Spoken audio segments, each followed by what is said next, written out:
Habari za usiku wa kuamkia siku ya tarehe 26 Aprili mwaka 2026 zimeitandika dunia kwa mshtuko mkubwa. Katika ukumbi wa kifahari wa White House Correspondents' Dinner, mahali ambapo viongozi na waandishi wa habari hukusanyika kwa amani, milio ya risasi imesikika na kusababisha taharuki ya kihistoria. Maafisa wa Secret Service walilazimika kumwondoa Rais Donald Trump jukwani kwa haraka baada ya shambulio hilo lililotekelezwa na kijana mmoja kutoka California. Lakini kilichoacha wengi na maswali ni kauli ya Trump baada ya tukio hilo, akisema kuwa kama angejua ugumu wa hatari ya kazi hii huenda asingegombea kabisa. Mimi ni VOS Voice of Siraji, karibu kwenye Makini Media, the trusted voice, na leo tunachambua dakika za hofu Washington DC.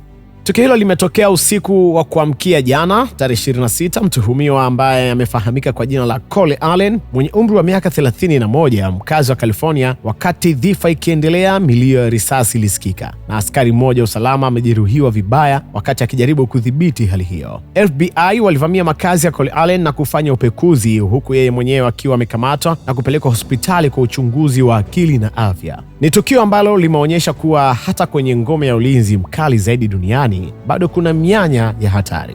Trump amemtaja waziri wake wa mambo ya nje Marco Rubio na amesema kama Rubio angempa picha halisi ya majukumu na hatari hizi kabla hajagombea, uamuzi wake ungekuwa tofauti. Kauli hii inafunua upande wa kibinadamu wa rais wa Marekani. Anasema, sikuwahi kufahamu kwamba kazi hii ina hatari kiasi hiki. Lakini katika mtindo wake wa kizalendo alimaliza kwa kusema kuwa anaipenda nchi yake na anajivunia kuitumikia licha ya hatari hiyo. Sasa hii inatuonyesha kuwa urais sio tu nafasi ya madaraka, bali ni kafara ya maisha ya mwanadamu. Na hapa ndipo tunafikia kwenye ukweli mchungu wa leo. Ukweli mchungu wa kwanza ni urais ni kifungo cha dhahabu. Wengi huona misafara ya magari na heshima, lakini ukweli mchungu ni kwamba rais wa Marekani ndiye mtu anayewindwa zaidi duniani. Trump amekiri wazi kuwa uzito wa taji hili umemlemea. Hii inatufundisha kuwa madaraka makubwa yanakuja na upotevu wa uhuru wa kibinafsi na usalama wa kifamilia. Ukweli mchungu wa pili, mfumo wa usalama unazeeka. Tukio la Cole Allen kutekeleza shambulio katikati ya hafla ya White House linaashiria kuwa mifumo ya usalama inahitaji maboresho makubwa. Kama kijana mmoja anaweza kuingiza silaha au kusababisha milio ya risasi kwenye hafla ya rais, basi dunia nzima haiko salama, na huu ni mtihani mzito kwa vyombo vya ulinzi vya Marekani mwaka huu wa 2026.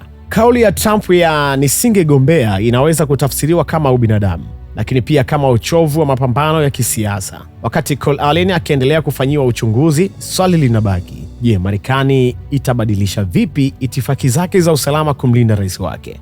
Mimi ni VOS Voice of Siraji, kwa niaba ya Makini Media, the trusted voice. Tutaendelea kukupa update za tukio hili saa baada ya saa. Kuwa makini.